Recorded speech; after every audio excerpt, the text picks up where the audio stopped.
Donc bonsoir à tous et merci d'être venus à cette conférence.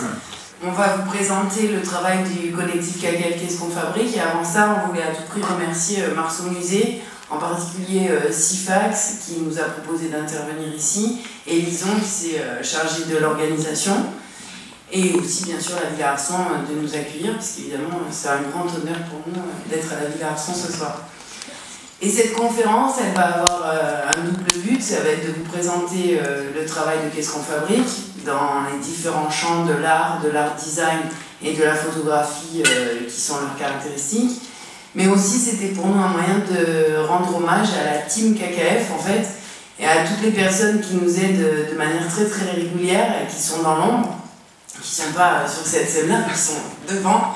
Donc on veut à tout prix remercier Alchi, qui est là, qui prend les photos et qui filme, et qui nous a donné un énorme coup de pouce, puisque c'est lui qui gère le site internet, tout ce qui est web community. Il a une plume acérée également qui nous permet d'assumer ou pas d'ailleurs une communication particulière.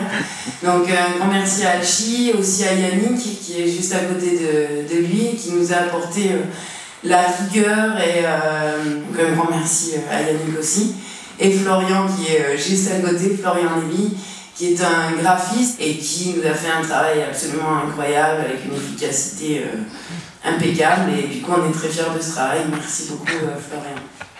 Et c'était aussi une façon de remercier tous ceux qui sont pas là. On a aussi Léo qui était un stagiaire en Infocom qui a réalisé tous les petits films que vous allez voir par la suite. Également Damien qui nous fait aussi de nombreuses réalisations vidéo, et toutes les autres petites mains qui nous ont aidés, que ce soit pour des travaux, pour des installations, pour parler de nous, pour du bouche à oreille, etc.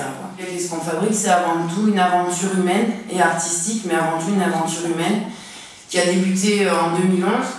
Donc les trois fondateurs sont là. David Gallimand, artiste, Nicolas Penanéac, artiste, moi Marie-Nicolas qui suis chargée du développement des projets et de l'écriture des textes sur les œuvres. Et à partir de ce noyau dur, c'est un projet qui a fédéré beaucoup de monde autour de lui. Mais juste pour l'historique, c'est qu'en 2011, en fait, les deux garçons qui avaient chacun une pratique artistique personnelle ont décidé de prendre un atelier à la rue Molière, aux 3 rue Molière. Et l'espace étant très grand et disons tentant pour organiser des événements, de 2011 à 2013, on a organisé beaucoup de manifestations culturelles, principalement des expos, du théâtre, des concerts également. Et ça nous a permis en fait de nous positionner sur la scène artistique locale, parce qu'évidemment personne ne nous connaissait, puisque les deux artistes ici ne sortent pas d'une école d'art. Donc depuis 2013, ce n'est plus qu'un atelier de création, et on est ravis parce qu'on a pas mal de choses qui se passent à l'extérieur depuis plus d'1 an, dont une exposition à Lyon qu'on vient d'aller installer, et pas mal d'expos en extérieur. Donc, voilà, maintenant je m'arrête de parler et je vous montre un petit film qui va résumer...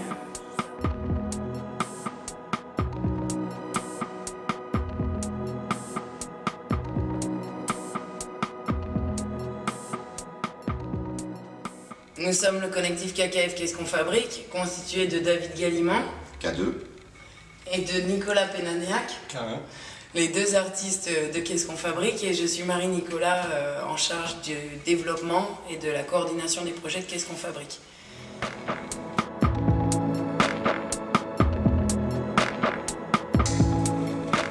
Alors Qu'est-ce qu'on fabrique, c'est avant tout un atelier d'artistes avec les deux artistes à demeure, donc Nicolas et David.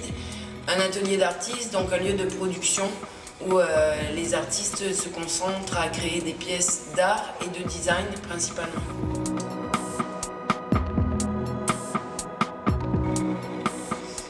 Donc l'histoire de l'atelier Qu'est-ce qu'on fabrique remonte à février 2010. En fait, Nicolas et David, qui avaient chacun une pratique personnelle, artistique, décident de s'unir, disons, et de trouver un lieu de travail en commun.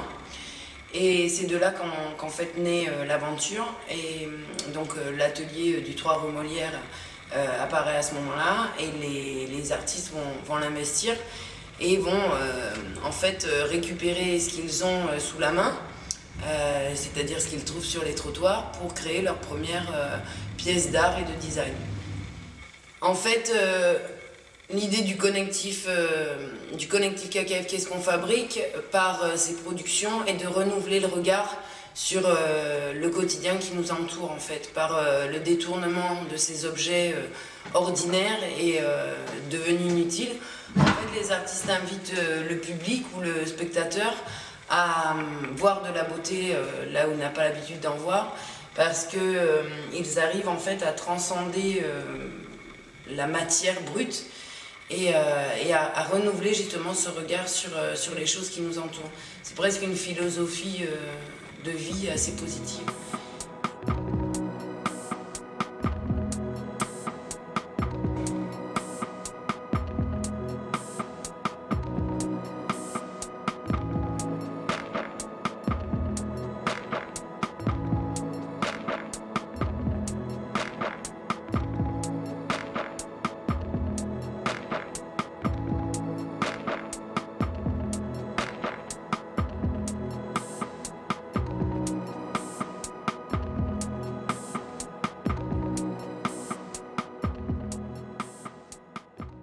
Dans leur production, il y a une grande part de sensualité au sens d'éveil des sensations. Ça va être un petit détail de son, une petite résistance sur un mécanisme ou un morceau de cuir posé sur tel endroit qui invite au toucher, etc.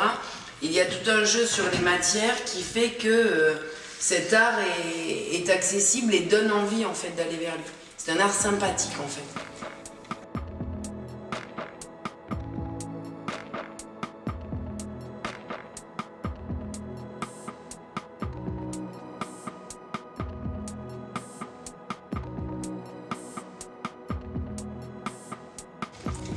Bonjour. Bonjour. Bonjour. C'est ça le collectif. Dis-nous quand ça tourne. Ah, ça tourne. Ah non, Là, il peut le garder, il peut le faire changer. c'est KKF.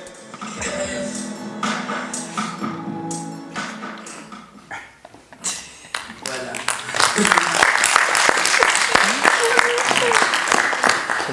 Donc voilà, comme vous aurez pu le remarquer, en fait, il y a aussi un état d'esprit. Avant tout, on ne se prend pas au sérieux, on est là pour se faire plaisir et c'est sans prétention. Donc je vais d'abord commencer par vous parler de l'art du KKF, et là on va discuter entre nous. Avant tout, le geste créatif commence dans le regard de celui qui sait voir. C'est l'idée de repérer quelque chose sur des trottoirs ou quelque chose dans des déchetteries, des choses qui ont été jetées, des choses au rebut. Et donc ça commence là en fait, dans la rencontre avec l'objet qui va donner envie de créer quelque chose. Là, j'ai commencé ce diaporama par cette pièce qui s'appelle le Saint-Suaire, qui est une des premières qu'ils ont créées, qui est d'une extrême simplicité, puisque ce sont de fondaments métalliques qu'ils ont trouvés séparément et qu'ils ont assemblés tout bêtement, et qui a fait apparaître ce visage en fait qu'on a intitulé le Saint-Suaire, et qui nous a permis de faire d'emblée un petit clin d'œil ironique au marché de l'art et à ces artistes élus aujourd'hui, et qui sont aujourd'hui les nouveaux dieux, on ne sait comment, mais en tout cas c'est eux qu'on glorifie plus que tout. Voilà, donc là peut-être vous pouvez nous parler du travail que vous avez accompli dessus, sur la rue et tout ça. Mais en fait le travail il a juste été de souligner par un vernis, c'est Nicolas qui a travaillé sur cette pièce essentiellement, et de ne laisser apparaître que vraiment le dessin qui était fait de manière complètement naturelle. Cette capacité à voir les choses qui peuvent être belles, elle va se manifester chez eux par le fait de travailler principalement des matériaux bruts dont ils vont préserver la matière, ils ne vont pas la travestir, et ils vont essayer de la transcender. Donc là c'est une installation qui s'appelle Traversée, avec 2 pièces. Donc là c'est des fers à béton, un néon, du plâtre. Vous voyez, c'est l'atelier Qu'est-ce qu'on fabrique, donc il y a une certaine forme de place à l'époque en tout cas. Donc ici c'est le palmier bling bling qui a été réalisé à partir d'éléments rouillés, comme vous voyez le socle, et puis principalement des ressorts de sommier tout rouillés, et des cordes de piano, voilà, pour les palmes du palmier. Donc ça, pour la petite histoire, c'est une référence au palmier de la promenade des Anglais, au palmier bling bling de la Côte d'Azur. Et en fait, la série des arbres du connectif propose une double lecture à chaque fois, une lecture positive et une lecture un peu plus pessimiste. Donc par exemple, la lecture pessimiste sur le palmier bling bling, c'est que malgré la crise, malgré la société dans laquelle on vit, on met de la peinture dorée dessus pour sauver les apparences. Mais la vision positive, ça peut être que malgré cette rouille et tout ça, il y a un petit rejeton que vous voyez au pied du palmier, et que malgré la détérioration des choses, la vie peut toujours renaître. Et là, j'enchaîne sur un petit film. Non, c'est pas comme ça.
Et il est encore là-bas, rue Molière, le panier bling-bling. En ce moment, il est à Lyon.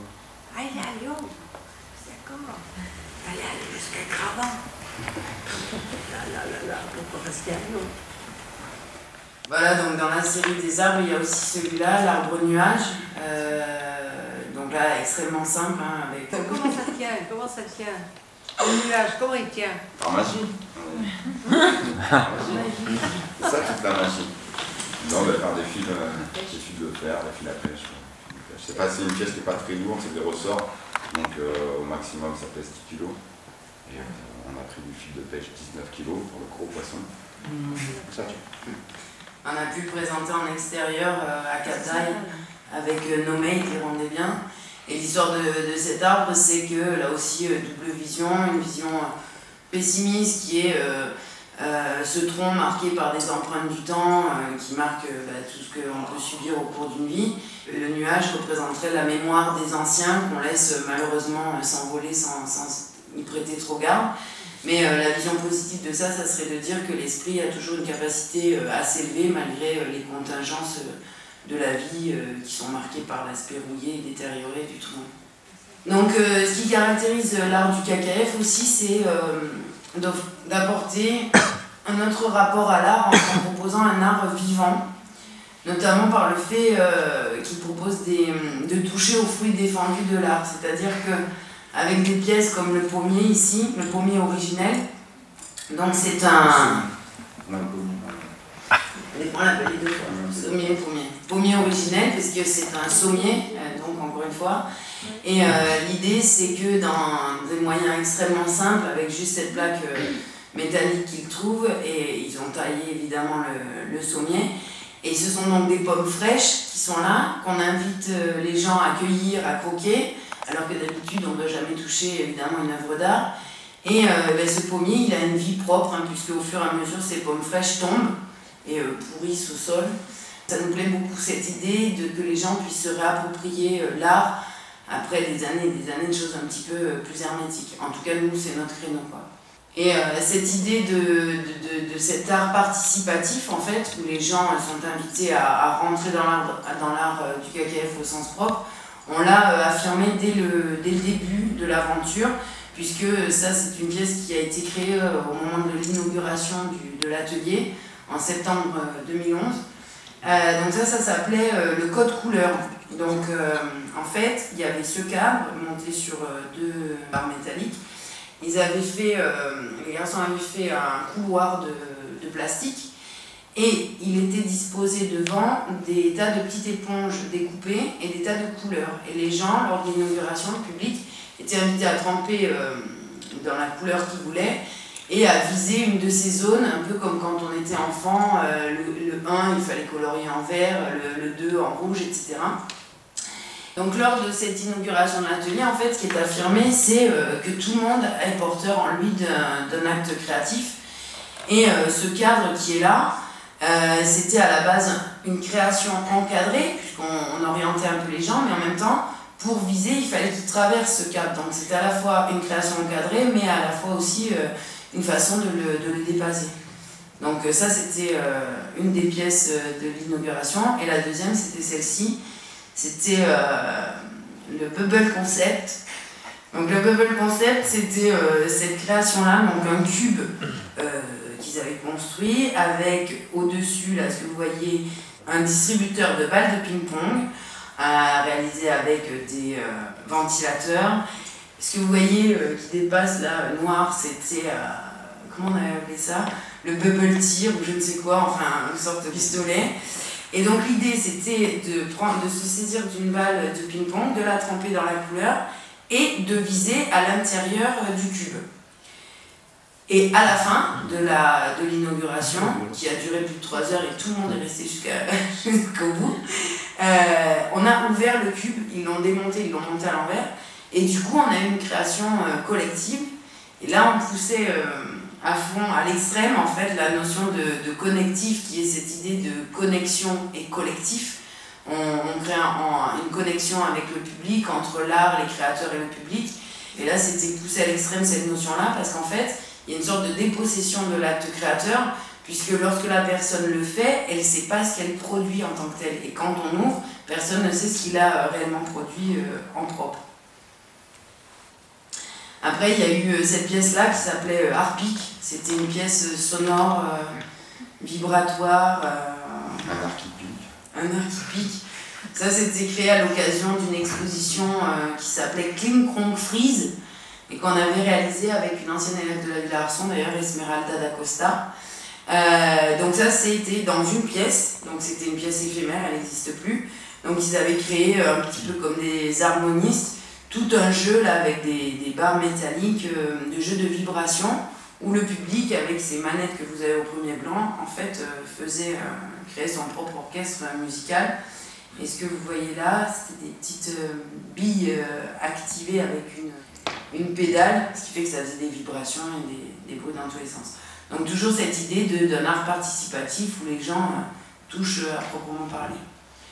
Après, dans le même genre, donc là, en art sympathique qui est accessible, disons facilement, qu'on adhère ou pas, enfin, ça c'est El Pulpo, qui porte ce nom-là au départ, parce que ça forme un O, hein, la forme de la pièce. Il y a plein de références dans cette pièce, on a vu beaucoup de nos constructions, de nos assemblages, et là, en l'occurrence, on fait appel à un personnage qu'on a tous connu pendant notre enfance. Enfin, c'est un petit personnage de dessin animé, un extraterrestre, qui avait un balai sur la tête et qui faisait des claquettes.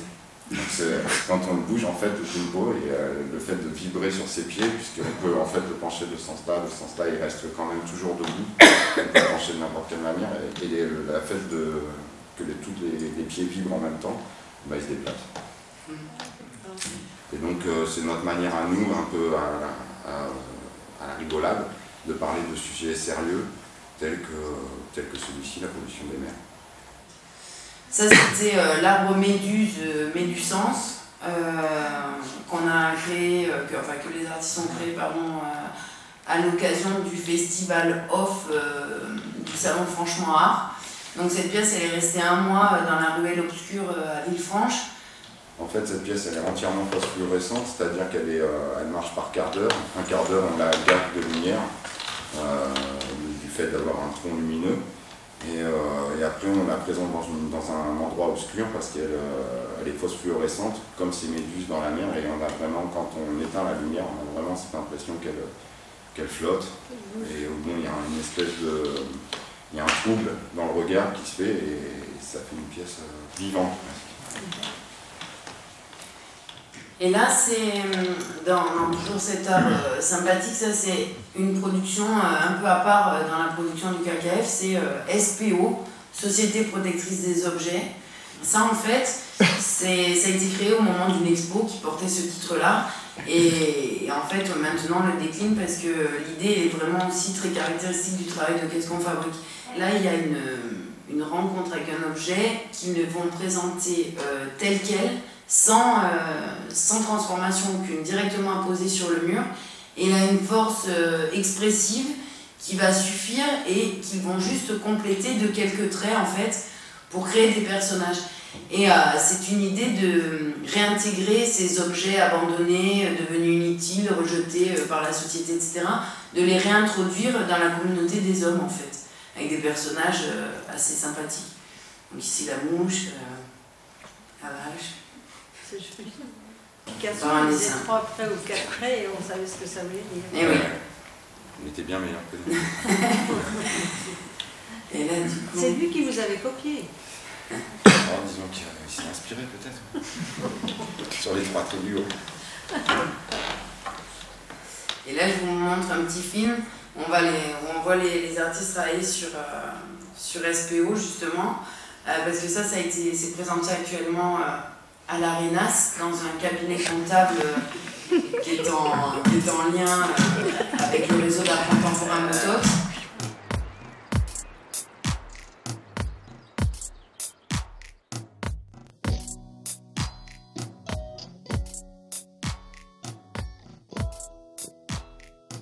Et donc en fait c'est des wall drawings, des dessins directement sur le mur.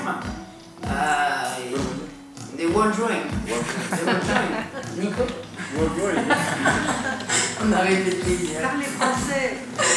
Dessin sur les murs. Donc en fait, après l'avoir présenté dans une exposition à Qu'est-ce qu'on fabrique, les garçons, et ça je vais les laisser en parler, ils ont réfléchi sur une façon de présenter ces choses-là. Parce qu'évidemment sur les murs c'est pas évident. Mais là actuellement c'est donc dans ce cabinet comptable, l'expo est présentée sur 3 mois et les gens ont souhaité que ça soit mis directement sur les murs en fait. Donc là c'est le film qui a été réalisé lors de l'installation. C'était aussi une manière de faire approcher les gens, les amis, etc. sur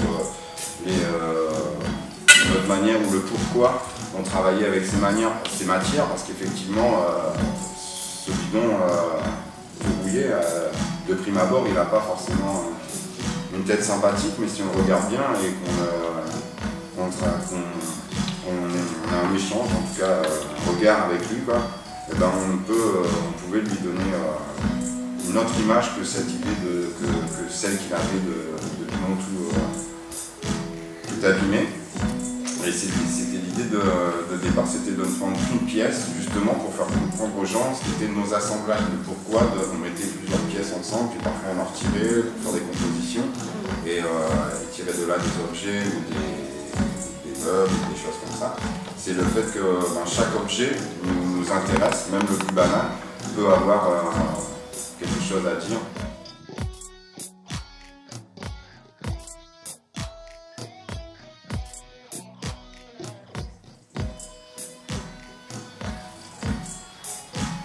On se m'engueuler.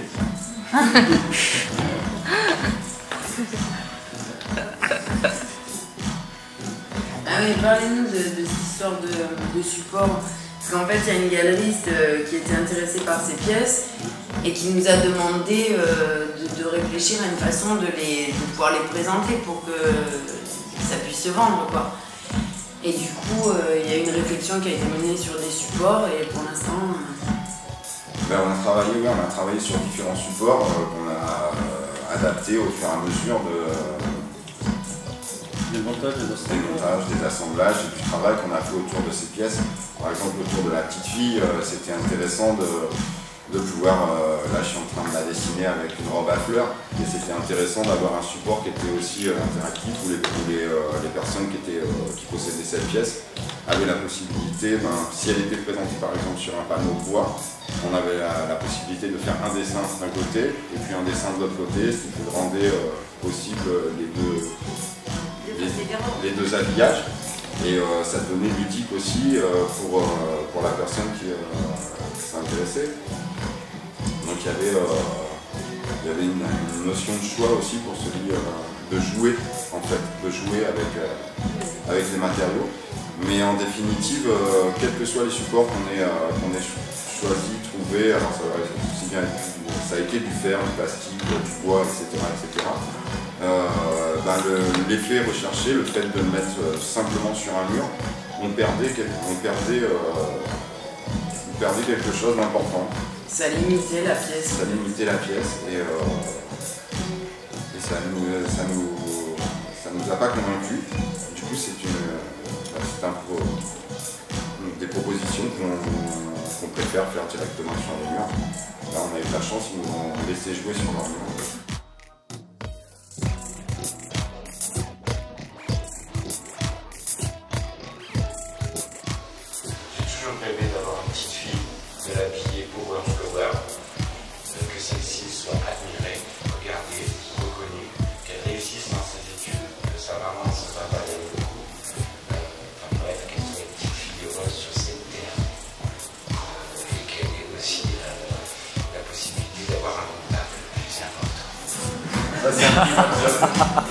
C'est un private job parce qu'effectivement on travaillait dans un cabinet comptable.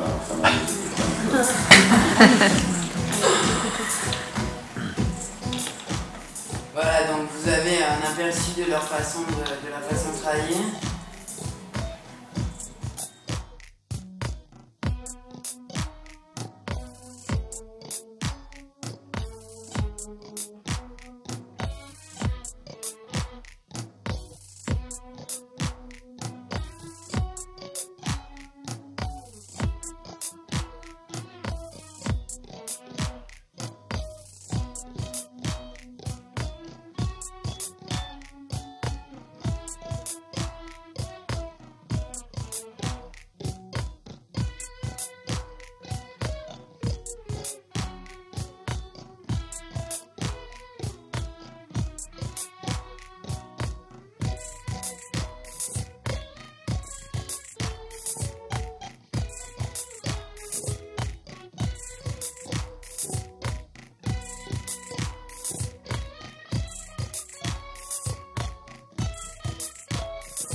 j'ai pas d'autres images malheureusement, mais en fait ça c'est une pièce sympathique parce que quand vous l'ouvrez, en fait ça fait un effet comme les diables là qui sortent comme ça, qui se prennent. Il y a une tête de crocodile en fourrure violette qui surgit comme ça et qui vous surprend.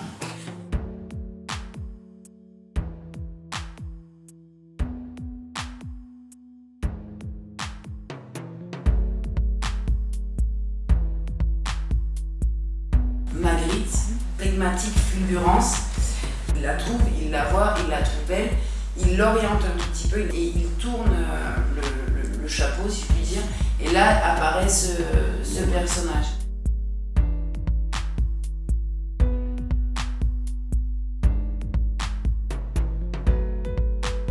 Lui, je hommage à Dali, juste par les moussages qui remixent, ça aussi ça nous amuse beaucoup parce que c'est complètement prétentieux de là où on est, de se comparer à Dali.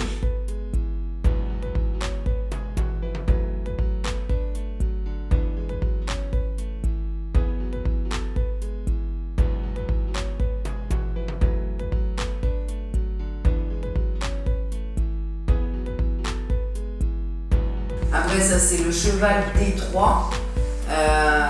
hommage à Homère en fait. Par ce cheval qu'on va rentrer dans la forteresse du monde de l'art en fait. Comme le cheval de Troie a permis de rentrer dans la ville fortifiée, ben nous c'est grâce à lui qu'on va rentrer par ruse et qu'on va y arriver.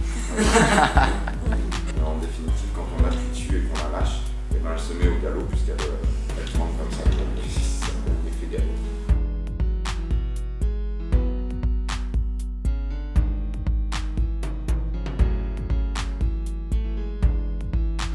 Après ça c'est les nénuphars médusés, hommage à Monet, là encore, hein, restons humbles.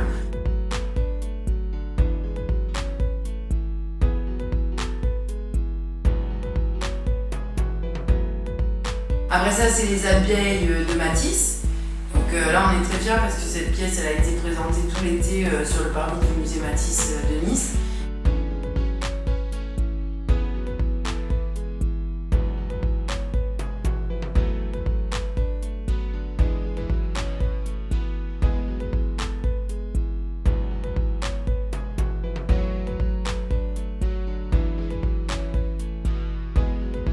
Si tes deux mains, une injonction, si tes deux mains toi-même, la cité demain, une civilisation qui allait nous rendre complètement impuissants et qui, si on ne se prenait pas justement en main nous-mêmes et si on ne réagissait pas, ben, finalement on s'auto-sabotait nous-mêmes, on s'auto-muselait. La couverture des pages jaunes, ça n'a pas été retenu.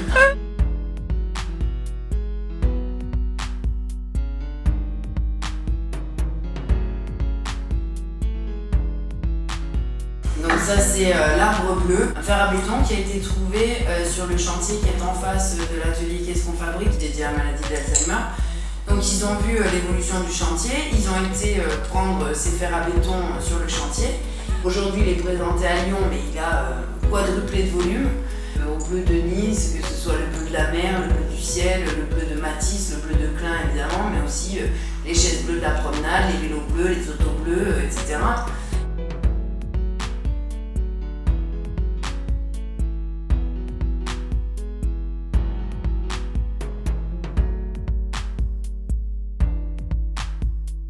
Le gyrophlawer que vous avez un petit peu aperçu tout à l'heure, c'est un bouquet de fleurs géantes qui est animé de gyrophares, donc qui produit des animations sur le mur. Méfait de la société de consommation et de la surcharge de déchets qui peu à peu nous envahissent et qui vont nous mener à mal.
Voilà, mais pour autant, en fait, ce qu'on précise à chaque fois, c'est qu'on ne s'inscrit pas dans la mouvance de la récup art.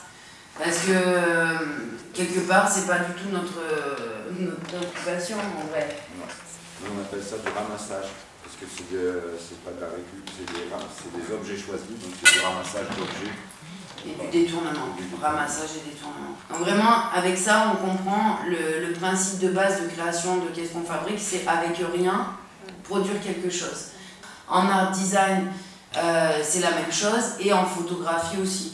Pour vous parler de l'art design, il y a dans l'approche de Qu'est-ce qu'on fabrique un questionnement permanent des limites entre les disciplines, puisque bon, on définit les pièces d'art comme quelque chose qui n'a pas d'utilité propre, et les pièces d'art design, qui sont par définition des pièces uniques, vont être des choses qui vont questionner l'idée d'utilité ou pas.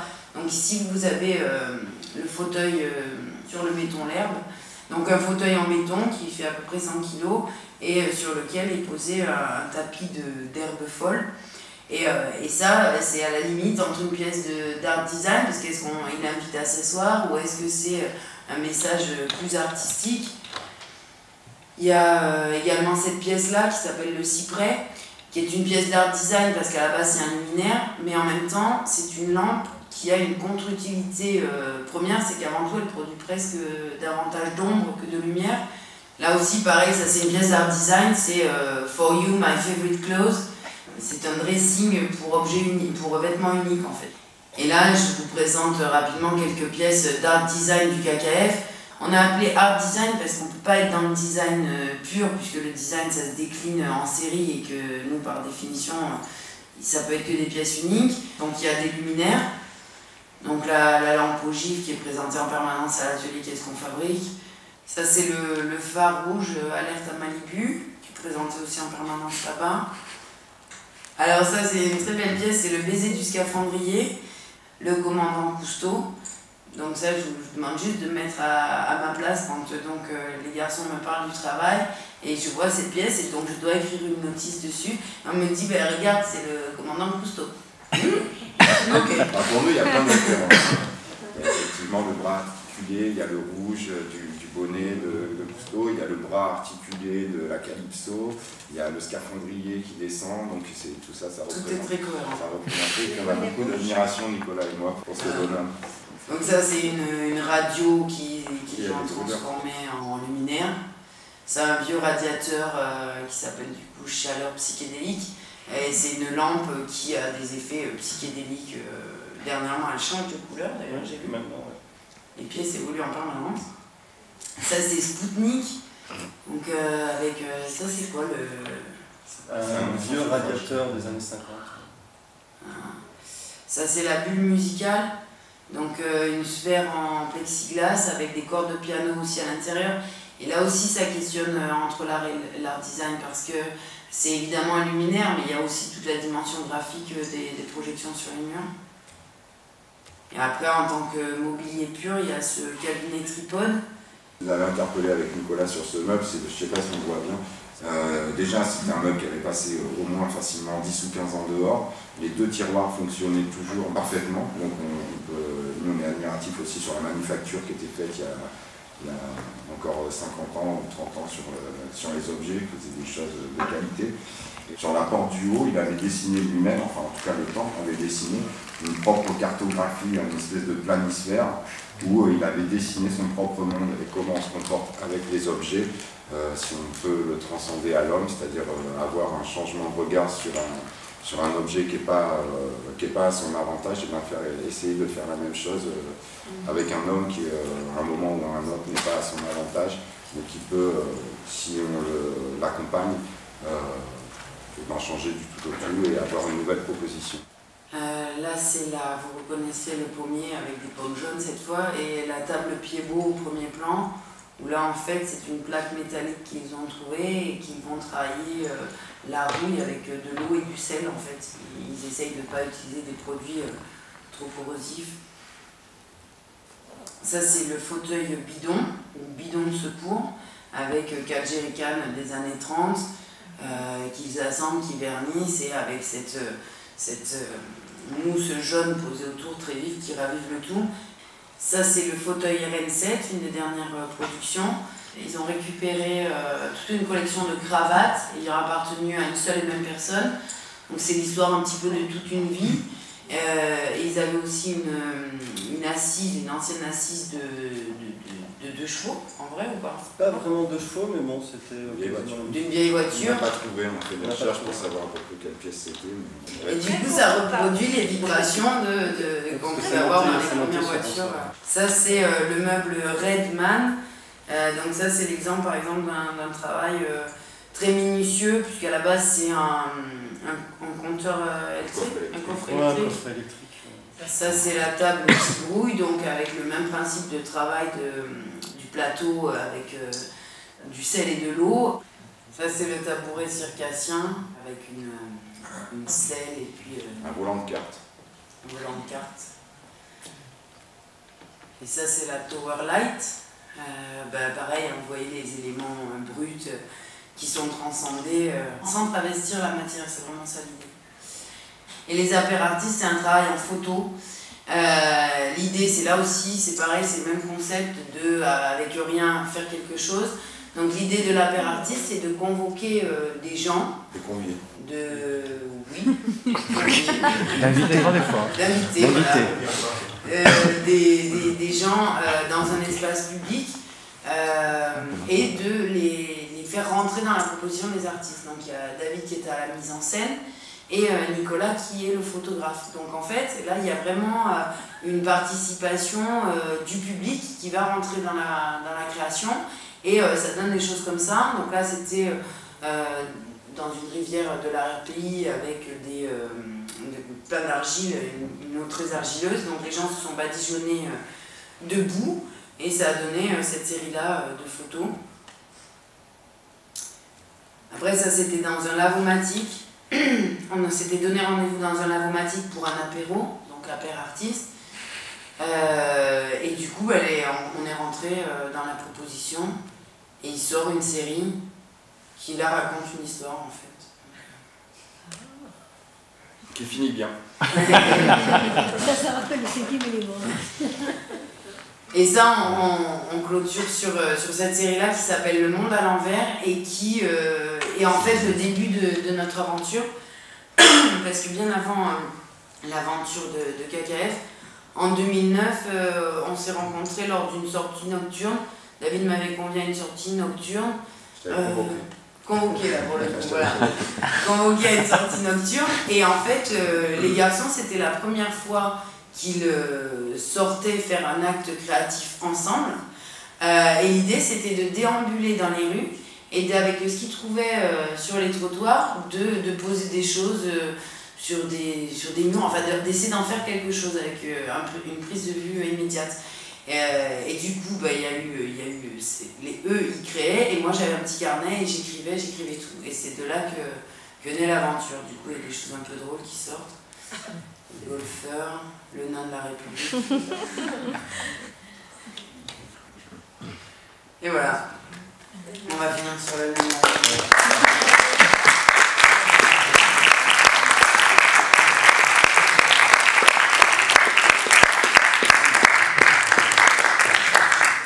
Moi j'ai réfléchi 2 secondes avant d'arriver, parce que pas plus. Après je me fatigue à ce que j'avais vraiment d'important à dire, ce que je pourrais dire de vraiment important à des étudiants par rapport à notre travail, notre activité, démarche artistique. La seule chose que j'ai trouvée, c'est que c'était le travail en définitive et la discipline. Ça va, merci beaucoup. Merci.